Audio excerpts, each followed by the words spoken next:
할렐루야.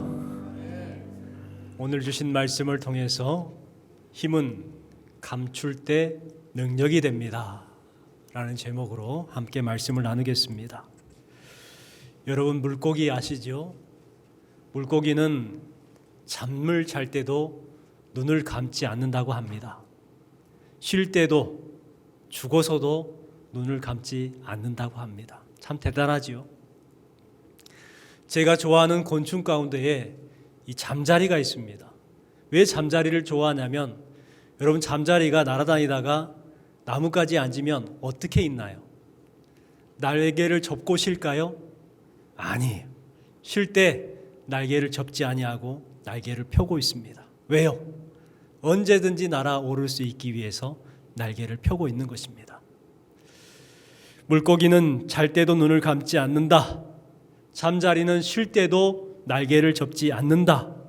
당연한 이야기 같지만 생각해 보면 우리에게 깊은 교훈을 주는 것 같습니다. 초대교회 시절 수많은 성도들이 노마의 박해를 피해서 광야의 동굴로 들어갔습니다. 그곳은 무덤이었어요. 무덤에서 그렇게 생활하면서 공동체를 이루었고 그곳에서 예배를 드렸습니다. 그들은 카타콤이라는 곳인데요, 그 벽에다가 물고기 그림을 그렸습니다. 그 이유가 뭐였냐면 익투스라는 헬라어로 첫 글자들을 따서 했는데 예수 그리스도는 하나님의 아들 구세주라는 것을 첫 자만 따가지고 익투스, 물고기라고 했다라고 말을 합니다. 그런데 깊이 있게 생각해 보면 그들이 물고기를 그렸던 이유가 뭐냐? 물고기가 눈을 감지 않은 것처럼 그들은 영적으로 깨어 있으리라, 그와 같은 마음이지 않았을까 생각을 해봅니다. 여러분, 우리 성도들은 영적으로 늘 깨어 있어야 합니다. 깨어 있는 성도가 주님의 뜻을 알게 되는 것이고, 깨어 있는 성도가 주님의 영광을 보는 것입니다. 깨어 있는 성도가 천국에 가는 것이고, 깨어 있는 성도가 하나님께서 예비해 놓으신 의의 면류관을 얻게 되는 것입니다. 여러분, 물고기처럼 잠자리처럼 항상 깨어있는 여러분 되시기를 주님의 이름으로 축원합니다. 오늘 말씀은 이 깨어있음이 얼마나 중요한가를 우리에게 알려주는 말씀이 기록되어 있습니다. 이스라엘 백성들은 여리고성 점령 이후에 영적으로 깨어있지 못했습니다. 잠들어 있었습니다. 그래서 아이성에서 참패를 당하죠. 아이성의 패배 앞에 이스라엘 백성들의 마음은 녹아져 내렸습니다. 여호수아도 답답했을 거예요. 여호수아는 그 답답함을 가지고 하나님의 언약궤 앞에 나아갑니다. 그리고 거기에서 엎드려 옷을 찢고 기도합니다. 답답했지만 무엇 때문인가, 누구 때문인가 찾지 않았다는 거예요. 문제부터 삼지 않았습니다. 먼저 회개했습니다. 뿐만 아니라 여호수아가 회개했을 때에 그 모습을 보던 장로들이 찾아와서 여호수아 옆에 그렇게 엎드려서 자신들도 회개했습니다. 그때 하나님께서 문제를 해결할 수 있는 방법을 알려주시죠. 영적으로 깨어있을 때에 해결할 수 있는 방법을 알려주시는 거예요. 깨어있음이 중요하다는 것이죠. 여호수아는 하나님께서 주시는 그 방법대로 행합니다. 12지파를 모아놓고 제비를 뽑습니다. 그랬더니 유다지파가 뽑혔어요. 유다지파를 모아놓고 제비를 뽑았더니 이번에는 세라 족속이 뽑힙니다. 세라 족속 사람들을 모아놓고 제비를 뽑았더니 삽디 가문이 뽑혔어요. 삽디 가문의 모든 남자들을 모아놓고 제비를 뽑았더니 누가 뽑혔어요? 아간이 뽑혔어요. 이렇게 제비에 뽑히자 아간은 자신의 죄를 고백할 수밖에 없었습니다. 나는 여호와께 범죄하여 이러이러하게 행하였나이다. 아름다운 외투 한 벌과 은 200세겔과 금 50세겔을 장막 땅속에 감추었나이다. 고백할 수밖에 없었어요.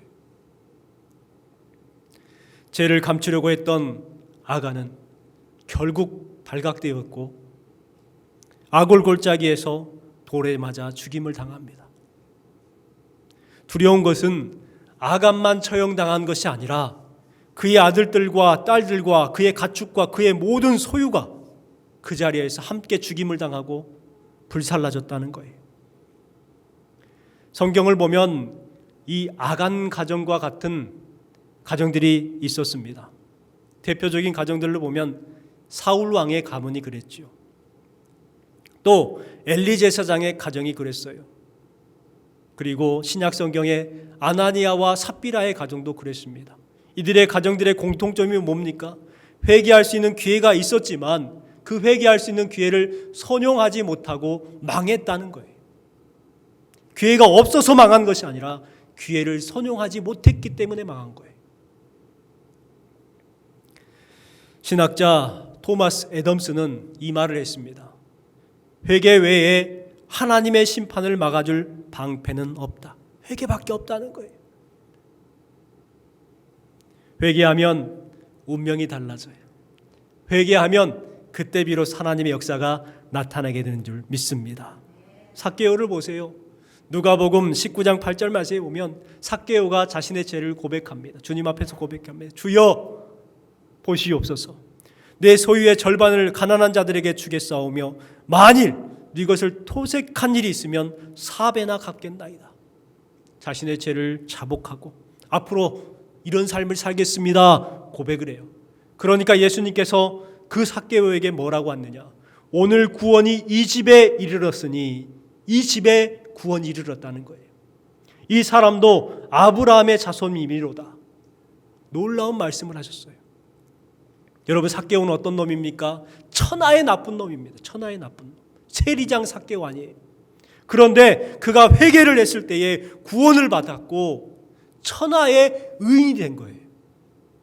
천하의 나쁜 놈이 회개함을 통해서 어떻게 됐다고요? 천하의 의인이 됐다니까요.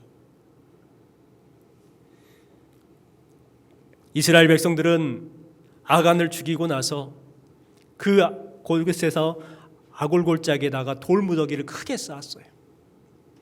26절 말씀에 보면 그 위에 돌무더기를 크게 쌓았더니 오늘까지 있더라. 얼마나 크게 쌓았으면 오늘까지 존재하는 그 큰 무덤이었다는 거예요. 여러분, 왜 돌무더기를 크게 쌓았을까요? 아간으로 인하여서 아이성에서 패배를 했다는 것, 부끄러운 역사입니다. 그렇다면 그것을 빨리 지워야 되는데 왜 그렇게 크게 돌무더기를 쌓아놨을까? 그 뜻은 뭐냐면요, 다시는 이 같은 실수를 하지 않겠노라 라는 뜻이에요. 다시는 이 같은 실수를 하지 않겠다, 다짐하기 위해서, 기념하기 위해서 그렇게 크게 돌무더기를 쌓았습니다. 여러분, 우리에게도 이런 돌무더기가 필요합니다. 지난 월요일 날 오랜만에 아내와 막내를 데리고 근처 담양댐에 있는 생태공원을 갔습니다. 생태공원을 돌고 나서 이제 나오는데 커다란 무덤이 있는 거예요. 여러분, 뜬금없잖아요. 생태공원에 커다란 무덤이 있는 거예요. 뭔가 하고 가서 그 게시판을 봤더니 사람을 묻어놓은 무덤이 아니라 말을 묻어놓은 무덤이라는 거예요. 말 무덤. 그 해석을 보니까 달리는 말을 묻어놓는 무덤이 아니라 우리가 말하는 말을 묻어놓는 무덤이라는 거예요. 말 무덤. 언총이라고 하죠. 옛날에 그 마을에는 사람들의 말이 거칠었습니다. 또 사나운 말들이 많았습니다. 그래서 안 되겠다, 마을 어르신들이 모여가지고 마을 사람들을 다 모았어요. 그리고 거기에다가 크게 무덤을 만들었습니다. 우리 앞으로 나쁜 말, 더러운 말은 여기에 다 묻어버리고 이제는 좋은 말만 하자. 그 뜻에서 말무덤을 만들었다는 거예요. 여러분, 우리 마음에도 아간을 묻어버렸던 그 돌무덤처럼 우리의 마음에도 더러운 말, 나쁜 말들을 묻어버릴 수 있는 말무덤이 있어야 되지 않을까요? 8장에 보면 이스라엘 백성들이 죄의 돌무덤을 쌓았을 때에, 철저하게 회개를 했을 때에 하나님께서는 새로운 승리를 약속해 주십니다. 그 말씀이 8장 말씀입니다. 1절 말씀에 보면 이렇게 말씀하죠. 같이 읽겠습니다. 여호와께서 여호수아에게 이르시되 두려워하지 말라, 놀라지 말라, 군사를 다 거느리고 일어나 아이로 올라가라. 보라, 내가 아이 왕과 그의 백성과 그의 성읍과 그의 땅을 다 내 손에 넘겨주었으니. 하나님은 전의를 상실해버린 여호수아에게 두려워하지 말라, 놀라지 말라 말씀하고 있습니다. 여호수아가 처음에 이스라엘 백성들의 영도자가 되었을 때에 두려웠습니다. 그랬을 때 하나님께서는 내가 어디로 가든지 너와 함께함이라, 놀라지 말라, 두려워하지 말라라고 분명하게 말씀하셨습니다. 그런데요, 여호수아가 다시 두려워하게 됐어요. 왜요? 하나님과 거리가 멀어졌을 때. 여러분 기억하시기 바랍니다. 하나님과의 거리가 멀어지면 멀어질수록 두려움과 놀람은 커진다는 거예요. 그러기에 우리는 항상 깨어서 하나님 앞에 나아갈 수 있는 삶을 살아가야 합니다. 이스라엘 백성들과 여호수아가 하나님 앞에 엎드려 회개하고 기도했을 때에 하나님께서는 이와 같은 말씀을 해주시죠. 두려워하지 말라, 놀라지 말라. 일어나 아이로 올라가라. 아이 왕과 그의 백성과 그의 성읍과 그 땅을 다 내 손에 넘겨주었노니 말씀하고 있습니다. 기도하지 않았을 때는요, 이 말씀을 듣지 못했었어요. 회개하지 않았을 때는 이 말씀을 듣지 못했어요. 그러나 기도하고 회개했을 때에 놀라운 승리의 말씀을 듣게 된 것입니다. 그렇습니다. 회개하면 실패가 기회가 되는 거예요. 하나님은 이후에 여호수아에게 아이성을 공격할 수 있는 방법에 대해서 알려주십니다. 그런데요, 이 공격 방법이 좀 독특합니다. 그들을 군사를 동원해 가지고 진멸하는 능력 있는 군대의 모습이 아니라 이상하게 하나님께서는 뭐라고 말씀하냐면 복병하라 말씀합니다. 매복하라는 거예요. 그리고 그들을 공격하는 것처럼 하다가 뒤로 빠져 도망쳐 나와라, 속이라는 거예요. 정정당당하게 싸워가지고 이기라는 것이 아니라 매복하고 복병하고 속여서 이겨야 된다라고 하나님께서는 그 방법을 알려주십니다. 여호수아는 하나님의 명령대로 행하기 시작해요. 각각 3만 명과 5천 명을 복병과 매복을 시킵니다. 성 뒤에다가 3만 명을 숨기고 또 길거리에다가 5천 명을 숨기죠. 그리고 주력부대는 아이성을 공격하는 것처럼 하다가 뒤로 빠집니다. 아이성 사람들이 처음에 그 3천 명과 전쟁을 했던 때를 생각하면서 아이고 저놈들 별것 아니네, 또 도망가네, 야 우리 달려가 나아가서 저들을 다 멸하자 하면서 아이성에서 모든 사람들이 나오죠. 뿐만 아니라 거기에 있는 주민들까지 삽을 들고 곡괭이를 들고 나와가지고 그 아이성이 텅텅 비게 된 거예요. 그랬을 때에 성 뒤에 숨어 있었던 3만의 복병이 일어나서 그 아이성으로 들어갑니다. 아이성이 싸움 한 번 하지 아니하고 어떻게 된 거예요? 점령당한 거예요. 놀랍잖아요. 싸움 한 번도 안 하지 않고 아이성을 점령했어요. 아이성이 점령됐다는 걸 알고 아이성의 군대가 그냥 뿔뿔이 흩어져 버립니다. 놀라운 승리죠. 여러분, 하나님께서는 왜 매복과 복병 작전을 하라고 하셨을까? 그 이유에 대해서, 그 뜻에 대해서 한번 생각해 보는 시간이 되었으면 좋겠습니다. 첫 번째는요, 때를 기다려야 한다는 거예요. 때를 기다려야 된다. 2절 말씀에 보면 같이 읽겠습니다. 너는 여리고와 그 왕에게 행한 것 같이 아이와 그 왕에게 행하되 오직 거기서 탈취한 물건은 가축은 다수로 가지라. 너는 아이성 뒤에 복병을 둘지니라 하시니. 처음 아이성을 이렇게 공격했을 때에 그들은 하나님의 때를 기다리지 못했습니다. 뭐가 그렇게 바쁜지 아이성을 점령하려고만 했어요. 정탐을 했고 정탐꾼들의 말을 듣고 3천 명의 군대만 보냈습니다. 하나님 앞에 묻지 않았습니다. 하나님의 때를 기다리지 못했습니다. 그래서 패배를 했죠. 그런데 이번에는 하나님께서 뭐라고 말씀하시냐? 매복하라, 복병하라 말씀하는 거예요. 때를 기다려라는 거예요. 때를 기다려라. 그래서 매복하고 복병합니다. 매복과 복병이 뭡니까? 뜻이 뭐예요? 적을 기습하기 위해서 자신을 숨기는 거예요. 능력을 숨기는 거예요. 이제 서두르지 말고 때를 기다려라. 또 2절 말씀해 보니까 너는 여리고와 그 왕에게 행한 것 같이 라고 말합니다. 여리고 성에 행한 것처럼 이번에도 그렇게 하라는 거예요. 이스라엘 백성들이 여리고를 어떻게 무너뜨렸어요? 자신들의 계획대로 뜻대로 해서 무너졌습니까? 아니에요. 하나님의 때를 기다렸기 때문에 여리고 성이 무너진 거예요. 하나님의 말씀대로 순종하여 하루에 한 바퀴씩 돌았고 7일째 되는 날 7바퀴를 돌고 함성을 질렀습니다. 그 모든 것이 하나님의 때였죠. 우리 마음 가운데는 서두릅니다. 빨리 좀 했으면 좋겠는데. 그러나 하나님의 때를 기다려야 된다는 거예요. 우리가 그래요. 서두르다가 문제가 될 때가 너무나 많아요. 조급함 때문에 실수하게 되고 이웃들에게 상처를 주는 경우가 얼마나 많은가요? 어떤 꼬마가 닭장 앞에 앉아가지고 닭을 봅니다. 닭이 알을 품고 있는 거예요. 이 꼬마가 병아리를 빨리 보고 싶었어요. 노란색 병아리 너무너무 귀엽잖아요. 그 병아리를 빨리 보고 싶다 하는 생각에 앉아서 그렇게 있는 닭을 봅니다. 하루가 지나고 이틀이 지나고 3일이 지나는데 병아리가 태어날 생각을 안 하는 거예요. 너무너무 급했기 때문에 이 아이가 그 어미닭을 쫓아내고 그 알을 갖다가 들었어요. 그리고 빨리 나오라고 알을 깼어요. 어떻게 됐을까요? 아직 성숙하지 못한 작은 병아리가 안에서 부들부들 떨다가 양수가 터지는 바람에 그냥 죽고 말았어요. 기다리지 못해서 이 아이가 병아리를 죽인 거예요.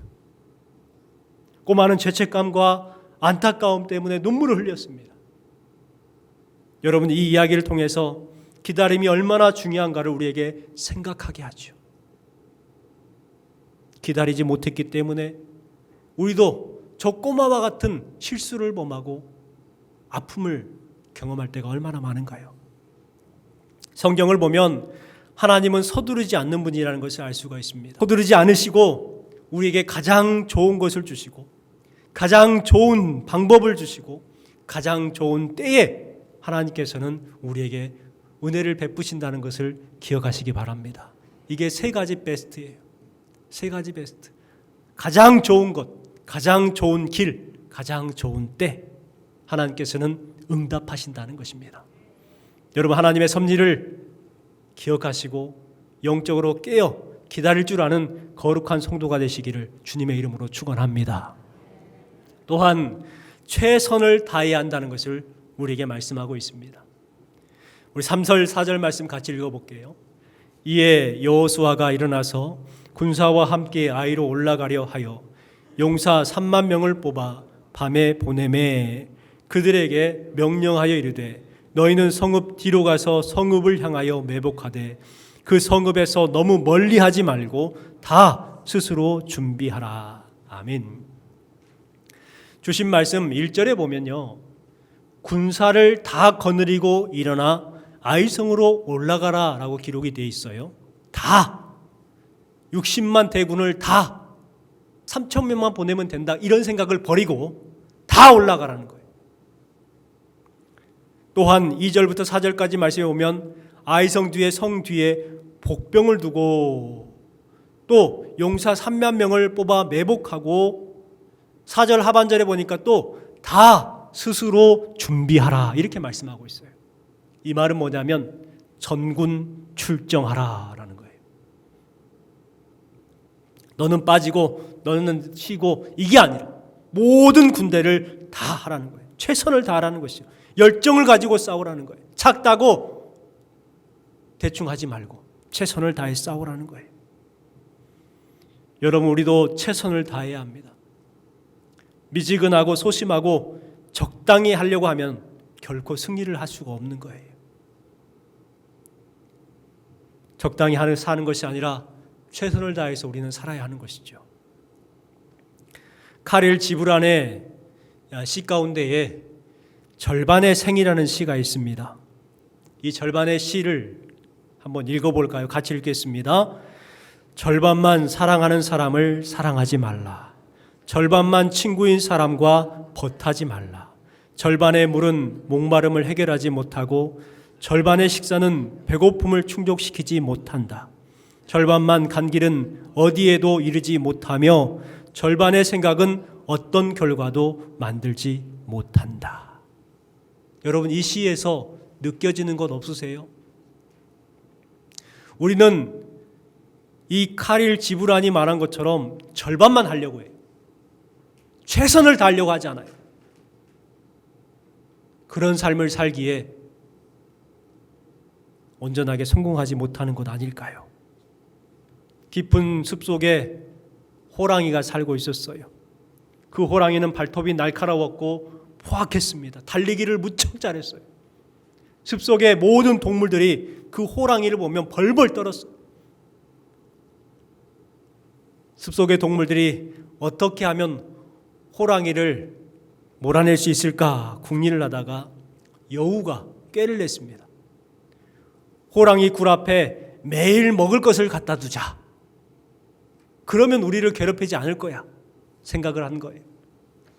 그래서 매일 아침마다 호랑이 굴 앞에 먹을 것을 갖다 놓았어요.